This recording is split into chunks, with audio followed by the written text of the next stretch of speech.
Salam sehat mitra Rumah Sakit Santa Clara Madiun. Semoga selalu diberi kesehatan dimanapun mitra berada. Dan hari ini kita akan ngobrol-ngobrol santai seputar topik kesehatan yang mungkin berguna untuk mitra semuanya. Dengan saya Fernando dan ada Kak siapa? Priscilla. Kak Priscilla ya. Ini adalah merupakan ahli gizi di Rumah Sakit Santa Clara Madiun. Jadi kalau mitra ingin konsultasi gizi bisa sama Kak Priscilla ini. Hari ini kita akan ngobrol tentang tema apa, Kak? Tentang kebetulan ya Kak, ini kita sedang memperingati Hari Gizi Nasional yang ke-65 tahun. 65 tahun dengan tema yakni pilih makanan bergizi untuk keluarga sehat. Oke, makanan bergizi untuk keluarga sehat. Ya, mitra, seringkali kita itu abai ya tentang kesehatan kita, terutama untuk gizi di dalam tubuh kita gitu ya. Jadi kita seringkali mengabaikan makanan-makanan dari luar itu masuk semuanya gitu, enggak kita filter gitu ya, Kak. Betul. Seperti apa? Tonton terus ya, mitra.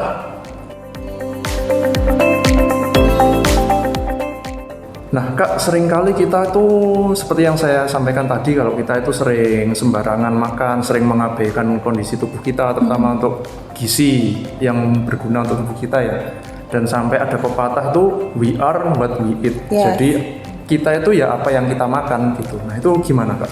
Oke, sebelumnya sebelum menjelaskan lebih lanjut ya, aku mau di awal ini mau jelasin sedikit bahwa makanan bergizi itu jelas makanan yang memiliki manfaat yang baik untuk tubuh kita. Kalau semisal makanan itu nggak punya manfaat yang baik untuk tubuh kita, itu jelas namanya bukan makanan bergizi kayak gitu. Nah, jadi untuk kaitannya dengan kesehatan tubuh pasti itu nyambungnya berhubungan erat dengan yang namanya sistem imun tubuh kayak gitu. Betul. Jadi semakin baik makanan yang kita konsumsi, semakin bergizi makanan yang kita konsumsi, maka sistem imun tubuh kita juga akan semakin baik tentunya, seperti itu. Mengikuti gitu ya, Kak? Iya, mengikuti banget. Nah, seringkali kita keliru atau seringkali ada pertanyaan seperti ini. Kalau kita bicara tentang sistem imun tubuh itu biasanya pertanyaannya gini, kita makan vitamin apa ya, Kak? Kita minum suplemen apa ya, Kak? Nah, padahal nggak hanya vitamin aja yang penting, tapi semuanya itu penting. Jadi karena semuanya itu memiliki peranan sendiri-sendiri. Jadi kalau bisa itu tadi balik lagi ke pilihan makan yang bergizi. Nah, untuk makanan kita utamakan dulu untuk memilih jenis zat gizi yakni makronutrien. Makronutrien itu apa? Jadi makronutrien itu zat gizi yang diperlukan dalam tubuh dalam jumlah yang besar. Contohnya ada dari karbohidrat, lemak dan protein. Nah, kalau itu sudah terpenuhi baru kita bicara yang lainnya yakni zat gizi mikronutrien. Mikronutrien itu zat gizi yang diperlukan dalam jumlah kecil dalam tubuh kita. Contohnya yaitu vitamin dan mineral. Nah, tapi jangan lupa juga yang namanya air putih. Karena kita sering menyepelekan air putih kayak gitu, padahal air putih itu juga salah satu zat gizi yang karena air putih itu memiliki manfaat sendiri untuk tubuh kita, memiliki peranan sendiri untuk tubuh kita. Jadi jangan lupa, jangan disepelekan juga yang namanya konsumsi air putih. Jadi konsumsi air putih itu tetap minimal 8 gelas per hari atau sesuai dengan kondisi tubuh kayak gitu. Kalau misalnya kurang itu juga nggak boleh ya, Kak ya? Iya, kurang atau berlebihan pun juga nggak boleh. Jadi harus pas kayak gitu, harus seimbang.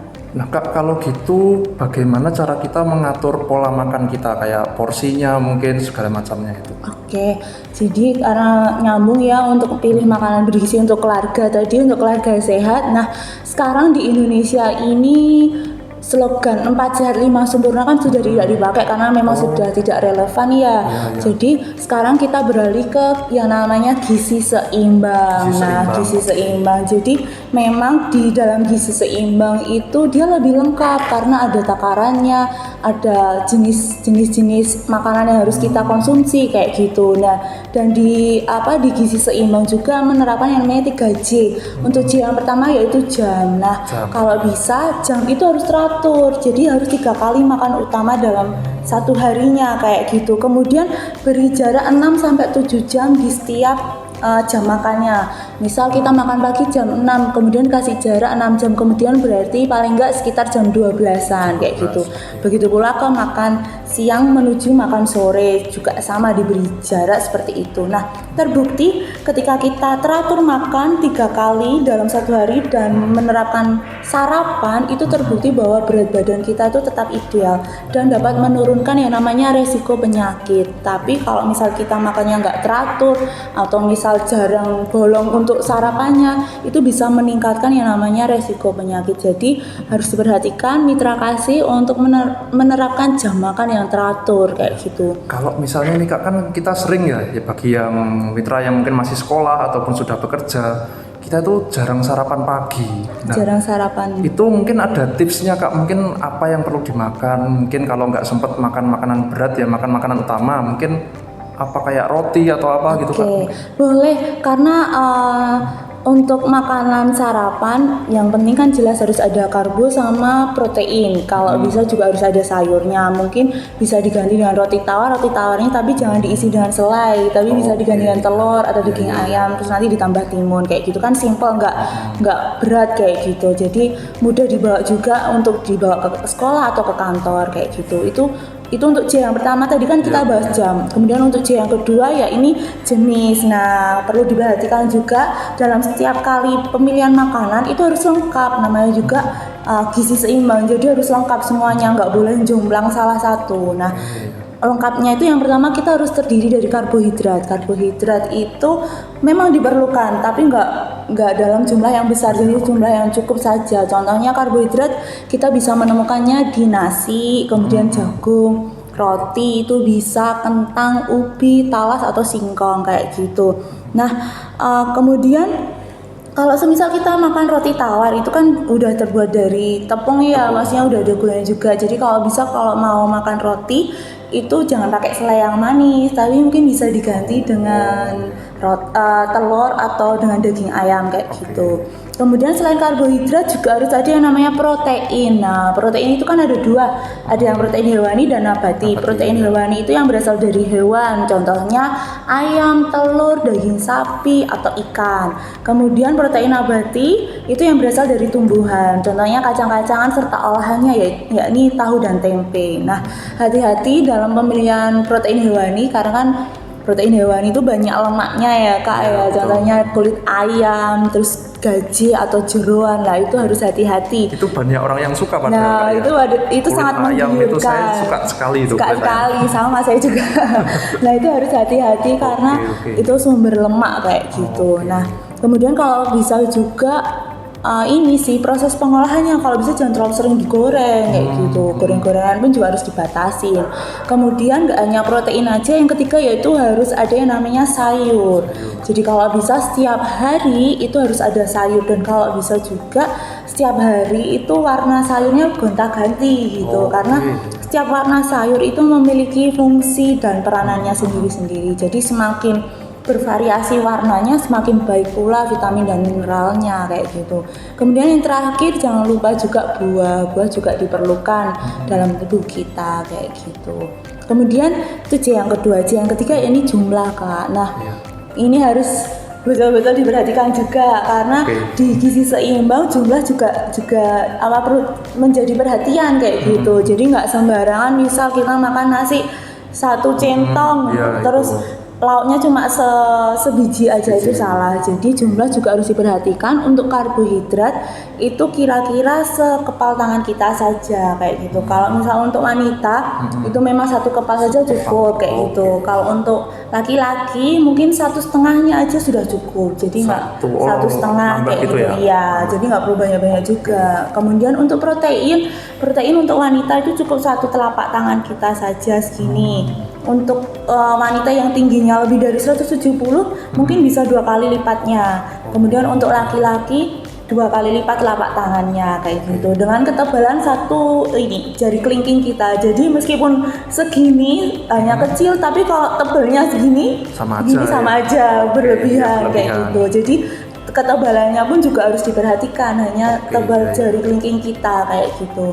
Kemudian untuk sayur itu kalau bisa ya dua telapak tangan kita ini, tapi ini hanya ampasnya aja, jangan dengan airnya kayak gitu, jangan dengan kuahnya. Jadi kalau bisa ampas saja itu dua telapak tangan kita. Berarti cuma sayurnya aja gitu Cuma ya? sayurnya aja tanpa kuah. Kuah itu bisa ditambahkan nanti kalau misal ininya sudah tercukupin kayak gitu. Kemudian untuk buah sama sebesar telapak tangan kita aja, segenggam tangan kita kayak gitu untuk jumlahnya. Kurang lebih seperti itu sih Kak untuk 3J. Jadi memang jam, jenis, jumlah itu menjadi perhatian kita, harus benar-benar diperhatikan, jangan juga berlebihan dan jangan sampai juga kekurangan kayak gitu. Jadi semuanya itu seimbang rata gitu. Jadi oleh karena itu ya Kak, yang 4 sehat 5 sempurna itu yang akhirnya harus kita move on kan gitu ya. Dialihkan dengan gizi seimbang kayak gitu. Jadi nggak cuma harus ada, tapi ya kita harus tahu takaran porsinya gitu. Ya, betul sekali Kak, kayak gitu. Nah Kak, katanya kalau kita ingin tubuh kita sehat, itu kita harus mengurangi gula. Itu gimana Kak? Oke, jadi di slogan Kemenkes itu kan ada yang namanya isi piringku, dan di isi piringku, selain isi piringku juga ada yang namanya piramida makanan. Piramida makanan itu kan bentuknya kayak tumpeng gitu ya.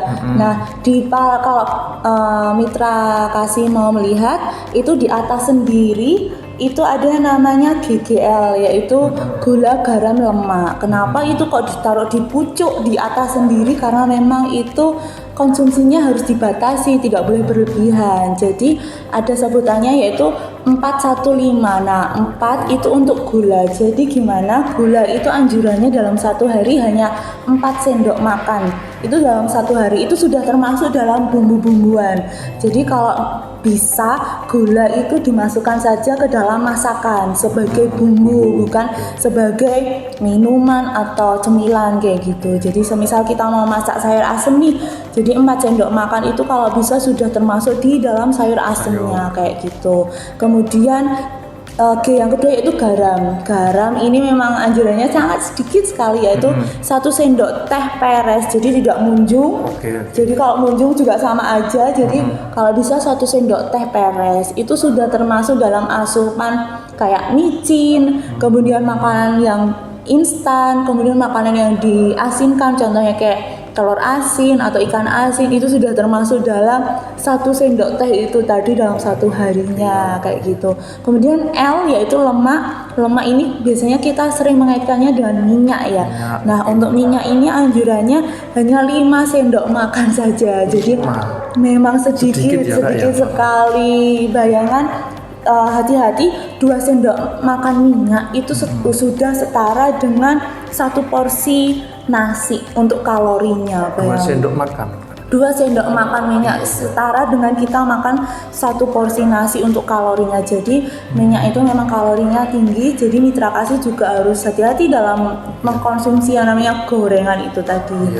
Jadi perlu diingat yaitu 4-4-1-5 untuk gula, garam, dan lemak itu tadi. Seperti itu. Nah, memang penyakit itu kan kita mengenalnya ada 2 ya, penyakit yang menular dan tidak menular.